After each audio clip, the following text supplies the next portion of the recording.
my friend and colleague of 26 years, Howard Fineman, has died, and I have much to tell you about him, and I will do so. But the journalist in Howard Fineman would kick me in the shins if I led with his passing instead of with the Alice through the looking glass news that the head of the House Judiciary Committee, Jim Jordan, has managed to get the Attorney General of the United States, Merrick Garland, held in contempt of Congress for ignoring a House subpoena, even though it is now exactly 764 days, 2 years and a month, that Jim Jordan himself has been ignoring a House subpoena. I have no use for Merrick Garland, and in part that is because Merrick Garland would never think of doing what he should do today, what he should do right now, which is to seek today and gain today and announce today the indictment of Jim Jordan for contempt of Congress. We are metaphorically at war with these fascists who live among us and who have decades ago jettisoned any standards or morality, have embraced only cheating, have used the legal system for purely political purposes as long ago as the Ken Starr investigation of Bill Clinton and the illegal publication of Clinton's videotaped grand jury testimony a quarter century ago. They created what they have now named lawfare. They created it in a preceding century, and they are pretending that they are its victims when they are its inventors and manipulators, when they are the criminals and the corrupted, remorseless authoritarians, when any time they lie that they are not behaving that way, they are pretending solely because their base now expects them to pretend and lie and only expects of them a well-crafted lie they can hold on to. And there is no easier to digest proof of this than just the last 2 morally bankrupt years out of the morally bankrupt life of Jim Jordan, and Merrick Garland should announce charges against him today, now. And if he doesn't think so, and he doesn't, Garland should just change the names in this equation around and make the Attorney General Mike Davis, the Trump lunatic, and make the chairman Jamie Raskin, and ask what the Trumpists would do in the hypothetical future. And the answer is Davis would have had Raskin indicted and arrested, or just arrested. Screw bothering with an indictment or a trial. Just arrested 764 days ago. The House Republicans did this yesterday because they and Trump's Republican Senate slaves are set to promise fealty to Trump at meetings today in Washington. It is a relief they do not have to offer him his weight in gold, as if there were that much gold. Fox reports that for his first trip to Capitol Hill since his attempted coup on January 6th, Trump will be at the Capitol Hill Club, and boy, they sure amped the symbolism up to 11 this time. It was right between the Republican National Committee headquarters and the very same Capitol Hill Club that one of the pipe bombs was left the night before January 6th by a still unidentified mass murderer wannabe. Marge?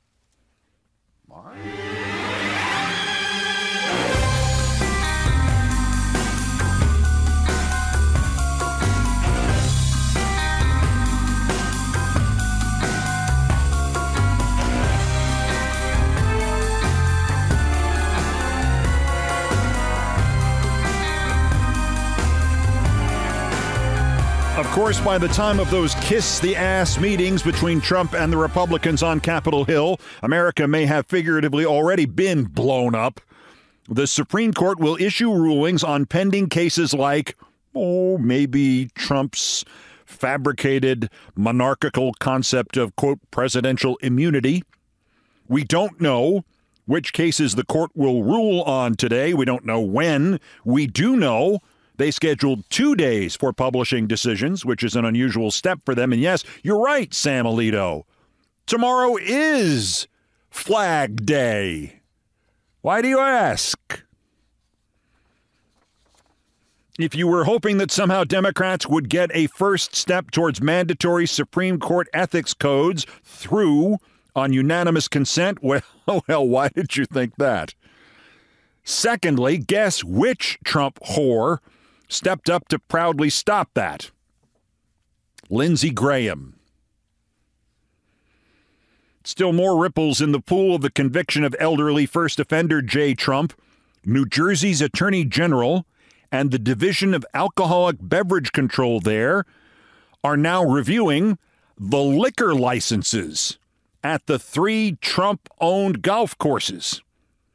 Quote, no license of any class shall be issued to any person under the age of 18 years or to any person who has been convicted of a crime involving moral turpitude, reads Jersey state law. The Alcoholic Beverage Control Division Guidebook offers a definition, quote, a serious crime from the viewpoint of society in general, and usually contains elements of dishonesty, fraud, or depravity. Dishonesty, fraud, or depravity? They got you there, Don. And just one other note. June 13th this is, so 2 weeks from tonight is the first Biden-Trump debate, the one at CNN in Atlanta, which means Trump now has less than 14 days to choose the excuse for backing out that he thinks will make it look most like Biden was actually the one backing out.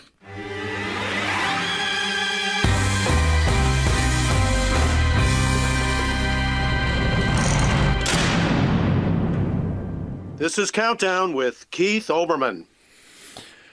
That was my friend Howard Fineman, who died yesterday.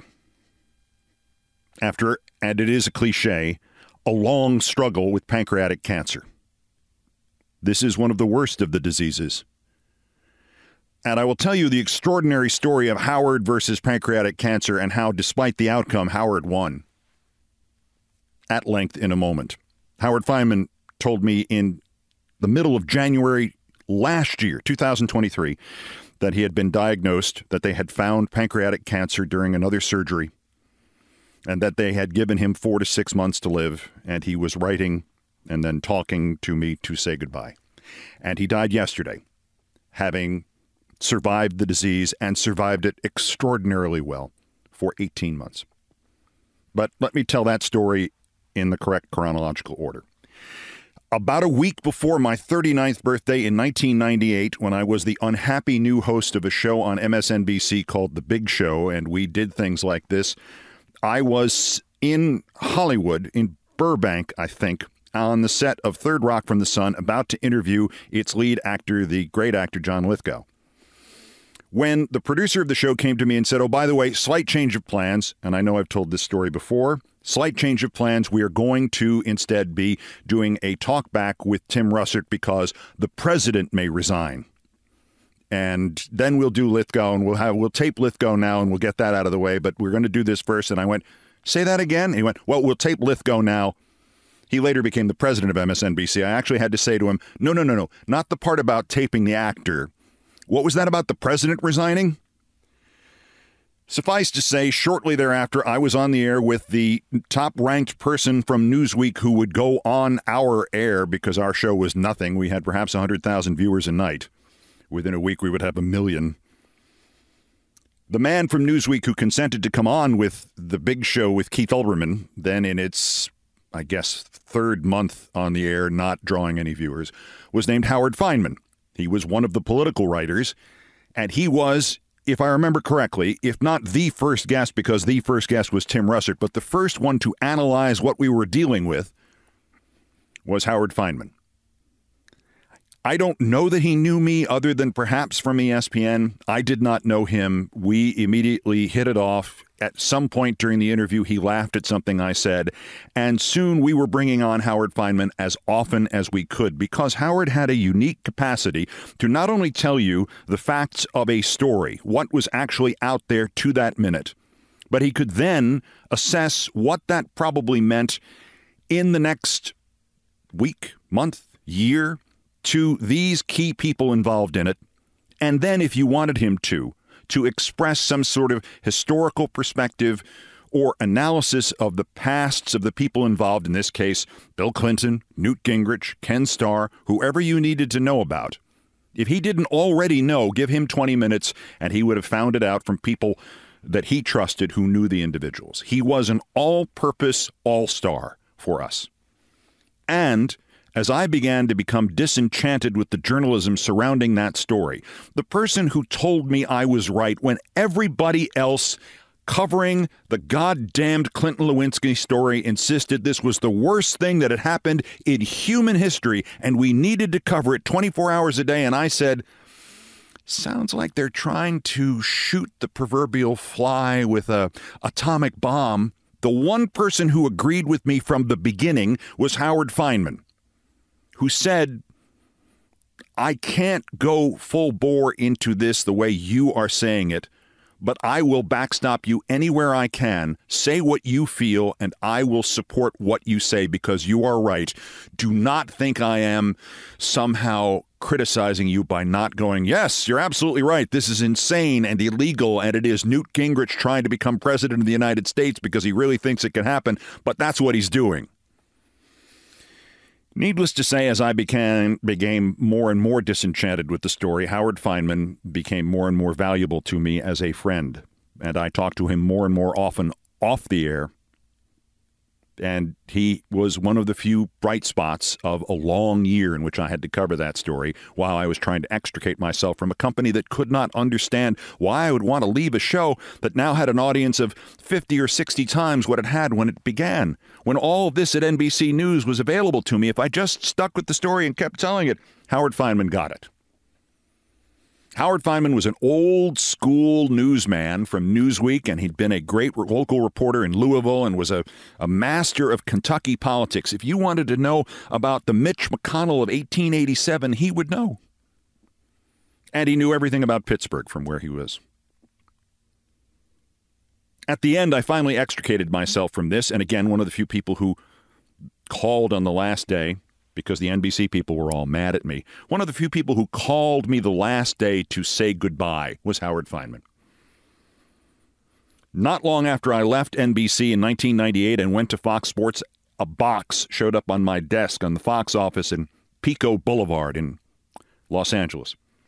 It was the size of a baseball, and I opened it up, and much to my surprise, it was a baseball. It was an autographed baseball signed by all of the regulars on the MSNBC show, The Big Show, including Howard.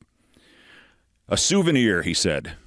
Or if you really don't want to remember any of it, just throw it through the window. For a couple of years, as I went back into sports, I heard about Howard and heard from Howard. Occasionally I get a letter, saw you on the World Series, saw you at the All-Star Game, saw you at the Super Bowl, whatever.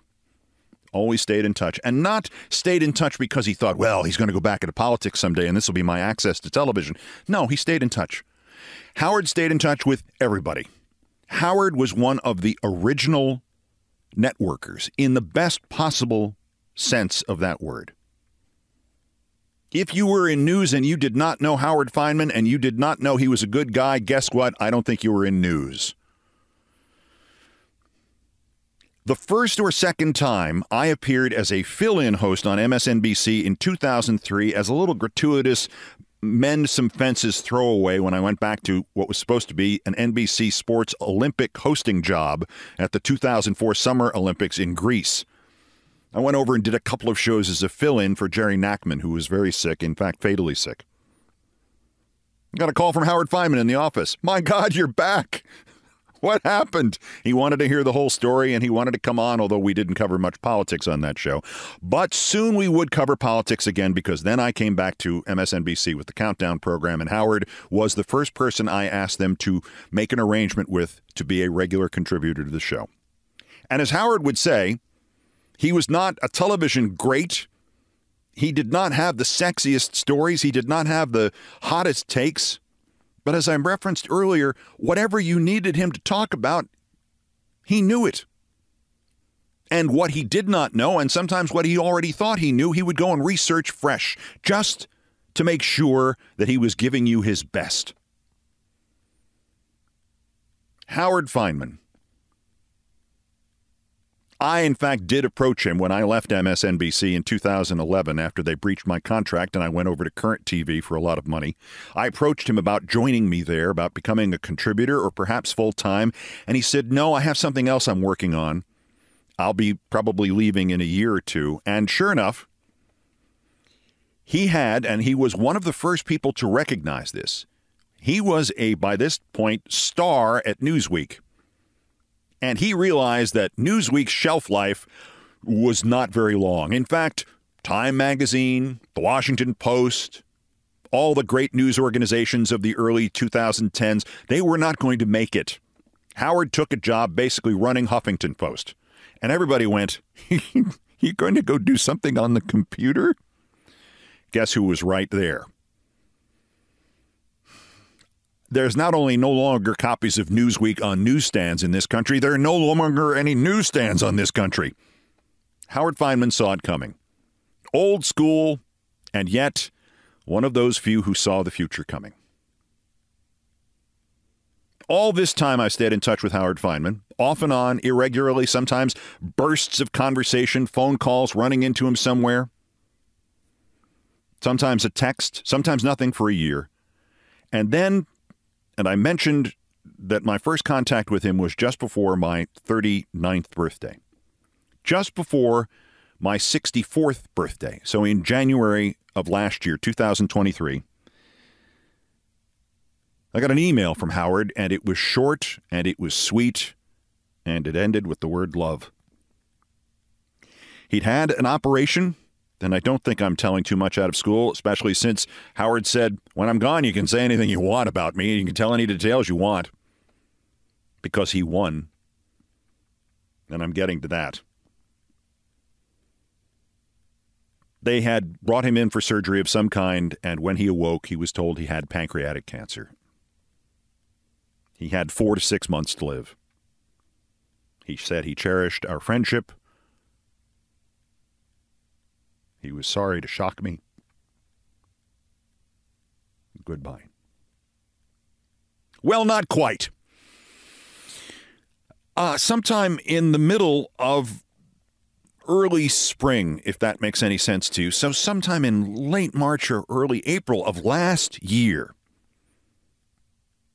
I called him or he called me, I don't remember which, and I said, well, how are you? He goes, I'm surprisingly well. He said, I never really knew what that meant until now. I've been sitting here waiting for it to start, and it hasn't started yet. And I just got back from my doctor, and they haven't found any more cancer. It's still there, but it hasn't moved or gotten worse. Or in May, another conversation about the same thing. July 4th, he was planning a trip to New York. Did I have any time? Yes, I think I do. August, September. Mind you, he was supposed to be dead at the latest by June or maybe July. I think it was August of last year when he said his kids had gotten him a T-shirt that read Outlier. And they went through the whole logic of the thing. If the average survival time for a diagnosis of advanced pancreatic cancer is 4 to 6 months, well, to get that number, there's some people who heartbreakingly don't make it a month. And then there are the other ones who go on for a long time. And as Howard said, I guess I'm one of those. He traveled. He went to see things. He went to see people. He went to visits. He went to Pittsburgh. He went to Kentucky. He went to New York to see his son, who was a producer at MSNBC. He went everywhere. The holidays came and went last year, and he was feeling fine. February, doing great. And he has now survived twice as long as they said he might. In March came the first bad sign. Quick text, say hello. I said, how are you feeling? And he said, fine, there's no pain or anything, but I'm beginning to fade. Well, that was the sign. Howard Fineman died after a long battle with pancreatic cancer. He died a year after what they had told him would be the longest he would survive. He played all that time with house money, and I can tell you without fear of contradiction that he knew it and was rapturous about it, as were all of us who considered ourselves having the privilege to be his friend. He beat the system. He beat the pancreatic cancer. If you accept the premise of the memento mori, we're all going to die. If you accept that premise, longevity is in fact victory. And when you are told you have maybe 6 months, mind you, that was the high end, and you last for 18, when you treble the score, you have won. None of us, and my heartfelt condolences go out to his son Nick and his wife Amy and everybody in the Fineman family. But all of us had some sense of, God damn it, Howard, you pulled this off. Congratulations. So this is an awful time, and yes, it is an awful shock to those of us who were his friends. On the other hand, there is still that little corner of it in which we're kind of laughing with him. I still have that autographed baseball.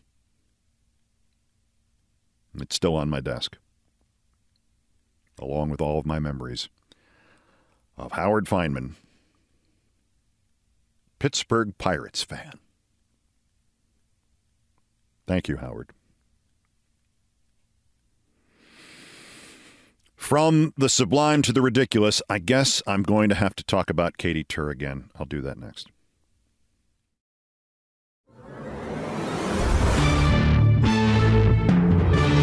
I guess this counts as another episode of Things I Promised Not to Tell.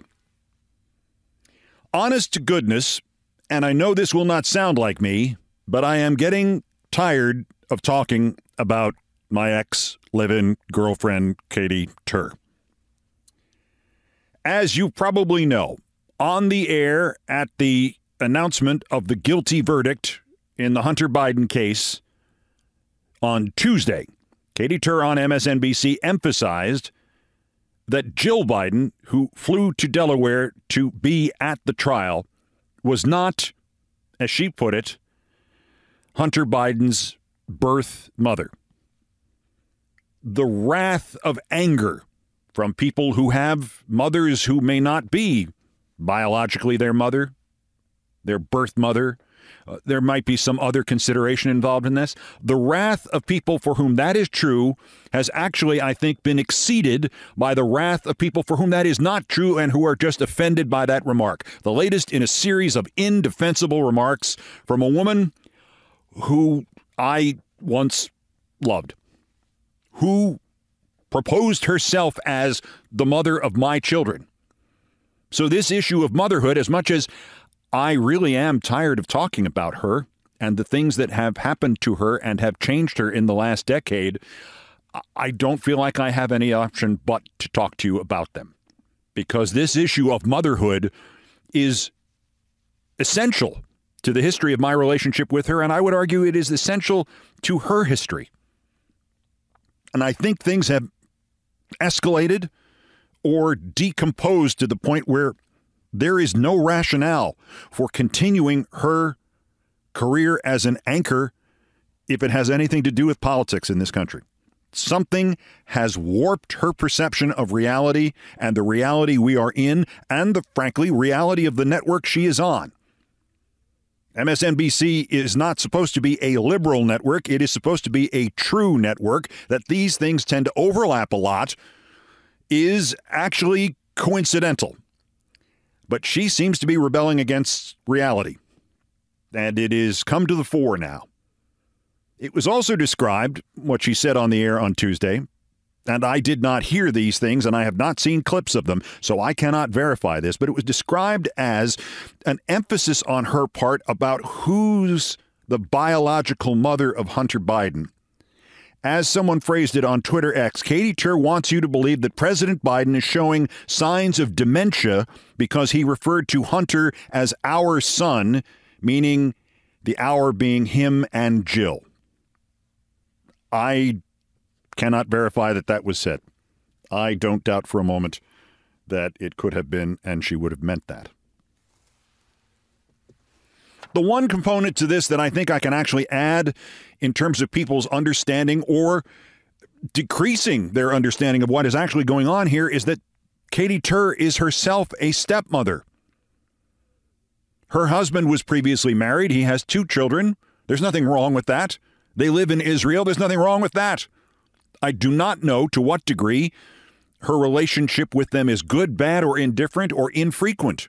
I do know when she told me, and we had remained friends, solid friends, better friends as friends than when she lived with me, for 8 years after I asked her to leave my apartment, she was excited and a little confused by the fact that she was going to be a stepmother. This was going to be something she was looking forward to. And since then, she and Tony have had 2 children of their own. So she is a stepmother. And to emphasize that technically, Jill Biden is a stepmother, and a stepmother because, of course, Hunter Biden's mother and his sister were killed in an automobile accident in 1972. To emphasize this is not just the wrong thing to do on television, but I don't understand where it is coming from inside her. And this is the part that transcends the fact that I used to live with this woman. I wouldn't understand it if it was said by a man referring to stepfathers. If it was said by somebody I didn't know, if it was said by somebody I was related to. It makes it all the stranger. Why would you emphasize and seemingly criticize the fact that Jill Biden is the stepmother when you yourself are a stepmother? More amazingly, and I don't think I'm telling stories out of school here, and I don't think that she meant it. I never sensed that she meant this fact as a kind of detriment or criticism of her own mother. But Katy made no bones for years about the fact that the person in her family she was closest to, the one she relied on, the one whose memory she relied on, the one whose advice that she had been given a decade earlier when I knew her, before this person passed away, the person she was closest to in her family was not her mother or her father or her brother, but her grandmother. So the idea that the sense of strength of who has raised you comes from outside the traditional, well, biologically, that's my dad and that's my mom, and that can be fine too, but it doesn't have to be, and it doesn't have to be the only solution for a family or configuration of a family. I don't understand this. I know relationships have always been fraught things for her. This I can talk about for several months without interruption. I will spare you that. I will tell you that in an attempt to keep our relationship going, we went to see a relationship counselor at whom she screamed, who told her at one point that she was being childish, who said, "No, you're wrong about that." And even though I was not there to get validated, he said, "This guy is right and you are wrong. It's normally not this black and white, but you're really wrong here." And she stormed out of the place swearing at the man. We got into a car on our way to see my friend Norman Lloyd, who was about 96 years old at the time, for lunch. And she would not stop swearing in the car. It got so bad I got out of the car in the middle of traffic in New York. And I said, "You go wherever you need to go. I'm going to go have lunch with Norman. Do not show up. I'm not telling you where we're going." I may come off as a little mean in this, except she then apologized and said, "Let's go to see another counselor. Whether I screwed that up or he did, maybe we could try a different counselor." I said yes. She did exactly the same thing. So this subject of family is fraught, and I'm not trying to come up with excuses for her. I was baked a little bit on Twitter by people who misunderstood a pronoun I used when I said she is a stepmother. They thought I was referring to Jill Biden. No, I was referring to Katie. I wasn't trying to defend her then, and I'm not trying to defend her now. I'm not going to rehash every story I've told you previously about the vagaries of the relationship that I had. I'll leave a couple of details out and tell a couple of other details I have not told before.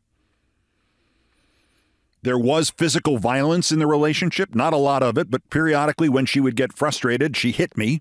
She hit me once the day after I came back from an emergency appendectomy and could barely stand up and could not wear a shirt because my temperature was like 103 degrees and I was profusely sweating. I'll stop that imagery for you right now. She came over and hit me. I'm a foot taller than she is. What was I supposed to do? Apart from the fact that I was a little worried about toppling over because I was weak from the appendectomy and 3 days of hospitalization. What do you do? I couldn't even push her away. I could have knocked her over. Or in the condition I was in, I could have fallen over. So there has been physical violence in a relationship situation instigated by her. And I'll balance this out by saying that she did many wonderful things in the relationship. I have no doubt she is an excellent mother. I have no doubt she's an excellent wife. I saw the good things too. The good things are good. She was a good friend for a long time. These bad things are really bad, and they're especially bad if you happen to do an hour or two of news on a national network, the only one that is not in some way pandering to the fascists, either lively today because you are the fascist news channel, or like CNN preparing for the possibility that the fascists will take over in January of next year and you want to get in good with them, even though none of this will help you get in good with them. She's on the only network that is not ostensibly doing that, and she is to some degree doing it. And criticizing Jill Biden for being stepmother to Hunter Biden, and perhaps using it as a step back towards arguing that Joe Biden should not be president, should not be a candidate. You know what Nancy Pelosi said about her. It's been a rough year or so. And I don't want to make this just about me, even though it is things I promised not to tell. But have you ever trended on Twitter? Okay, it's sometimes a pleasant experience. Sometimes it's a disturbing experience. Have you ever had a woman you used to live with trend on Twitter? How about twice, 3 times in a week? Katie started trending on Tuesday afternoon and was still trending as I sat down to record this. And it's not just that. I'll tell you one comical story.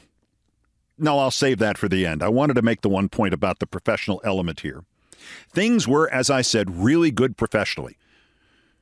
They were aided when Katie moved to London to work out of the NBC London Bureau in 2014 or 2015, and her visits to New York were very, very sporadic, and I only saw her briefly. But we always visited, always talked about careers, always talked about advice. I always helped her with her scripts from the time she was working for News 12 of the Bronx until she was on NBC Nightly News.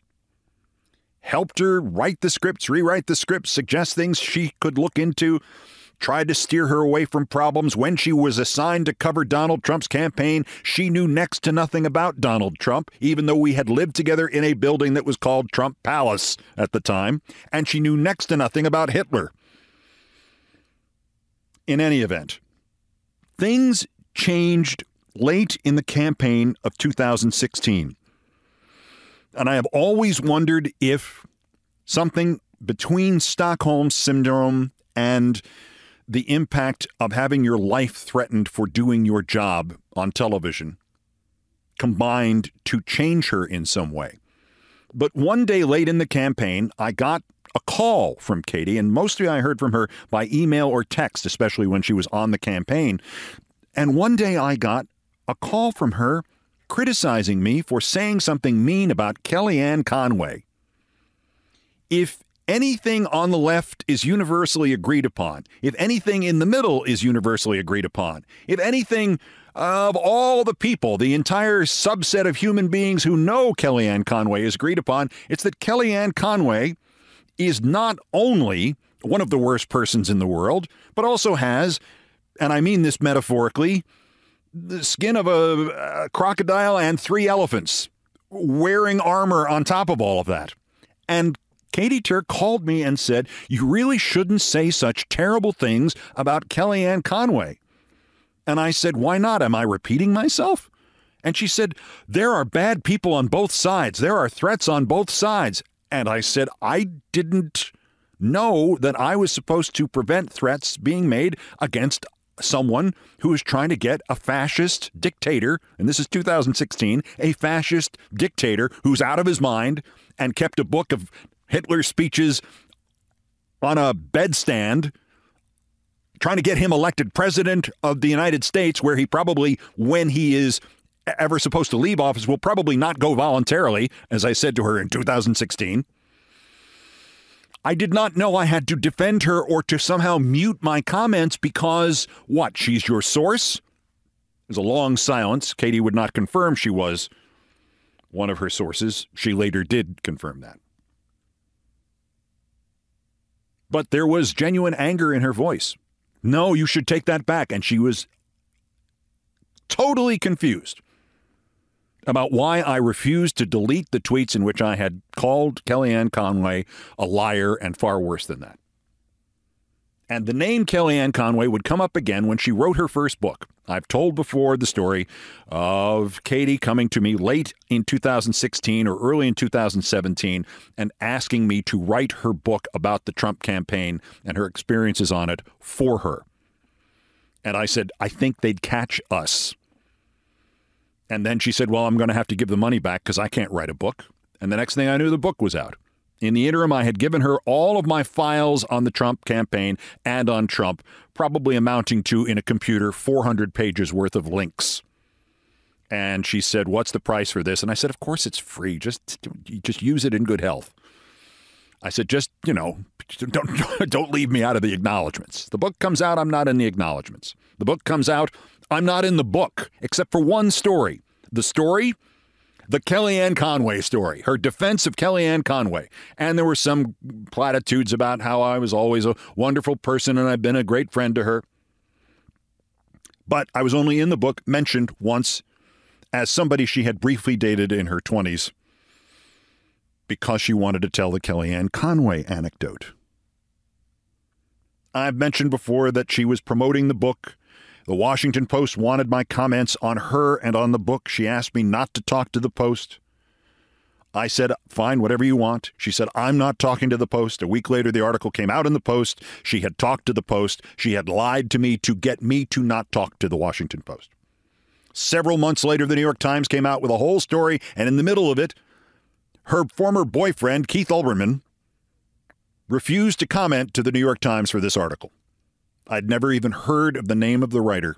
She had, in fact, told the writer, who I spoke to, that she would ask me on the writer's behalf to talk to the New York Times about her. She never did. She lied again. So the roots of this week and that singular feeling of going to see what's trending on Twitter and finding it's always your ex-girlfriend, the roots of this are very deep, and I wish I could wade through them, but this is as far as I want to go. My knowledge of her directly ended with those lies about the Times and the Post. Less so the book, although I thought that was a pretty schmuck move on her part. But it really ended when she was actively lying to keep my name out of articles about her. And yes, I told her I agreed with her. It was sexist and unfair for every article about her to contain some kind of reference to me. And I helped her, in fact, to try to scrub my own name out of articles and references to her online. But I thought lying to the New York Times and to me and to the Washington Post to keep me out of those articles was just a little bit beyond the pale. And now we have this whole episode with Jill Biden is not Hunter Biden's birth mother. Shame on you, Katie. And no apology. And now the lighter side of the story. As you know, twice in the last 10 years, I have escaped this golden prison of mine in the world of politics that I have occupied off and on since 1997. Twice I have escaped to go back and work for ESPN for a time, largely simply because I wanted to enjoy what I do. This is why I do these terrible songs in this podcast, because it's just a little stupid, silly thing that makes me laugh, and maybe it makes you laugh. And here I thought, okay, here's an opportunity to go work for ESPN and just do fun things and reminiscent things of my childhood in the media. I mean, I was 33 years old the day I showed up at ESPN. In fact, I was still 32 years old. It was just before my birthday. It was nice to be nostalgic. It was nice to be giving scores. And then, of course, as the elections approached in 2016 and 2020, I said, I better get back to work now. And I did. And here we are. But while I was at ESPN the second time, one of the joys of that assignment, in addition to getting to do a few baseball games with mixed results as a play-by-play man with mixed results, and SportsCenter, and go back to ESPN for the first time since 1997 and be Rip Van Winkle. Where did these 87 extra buildings come from? In addition to that, one of the joys was that several times they sent me to Washington to fill in for Michael Wilbon and co-host with Tony Kornheiser, Pardon the Interruption. I loved working with Tony, and he could not have been nicer nor more supportive to me. And we had a great time. And I'd do it again in a heartbeat. But one day, in the very well-equipped newsroom that they occupied at ABC News in Washington, in their building, I was seated out in the middle of the newsroom and talking to the executive producer of the show, and over his shoulder, I could see into his office where he had 3 TVs. One of them was on Fox News, one of them was on CNN, and one of them was on MSNBC. And it was the middle of the day. We were going to tape in an hour or two, and we were preparing the show. And I was looking at the producer, and we were talking, I don't know about what, but it was an interesting conversation, and yet my view kept drifting over to those 3 TVs that were framed right over his left shoulder. Because they were the 3 news channels. Fox News was in a commercial. On CNN, there was a pundit, a young woman that I also used to go out with, who I lived with, in fact, more or less for 3.5 years. And then on the right channel, the one with MSNBC, Katie was anchoring. So we have 2 television networks, 2 of the 3 major news operations, have ex-live-in girlfriends of mine. And the third one, Fox, is in commercial. And I finally said to the executive producer of the Pardon the Interruption show, turn around, look at this. See, Fox is in commercial. I used to live with her. on MSNBC. If when Fox comes back, Laura Ingraham is on the air, run over to your TVs, because I think a bunch of gold coins will come out of that bank of TVs, because you have just hit the Keith Olbermann girlfriend jackpot.